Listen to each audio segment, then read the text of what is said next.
نادان ہیں۔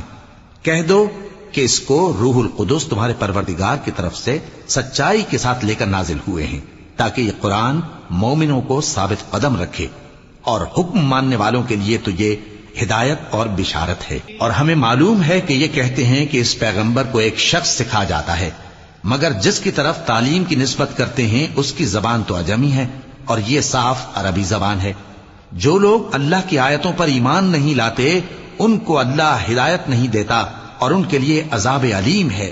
جھوٹ تو وہی لوگ باندھا کرتے ہیں جو اللہ کی آیتوں پر ایمان نہیں لاتے، اور وہی جھوٹے ہیں۔ جو شخص ایمان لانے کے بعد اللہ کے ساتھ کفر کرے، وہ نہیں جو کفر پر زبردستی مجبور کیا جائے اور اس کا دل ایمان کے ساتھ مطمئن ہو، بلکہ وہ جو دل سے اور دل کھول کر کفر کرے، تو ایسوں پر اللہ کا غضب ہے، اور ان کو بڑا سخت عذاب ہوگا۔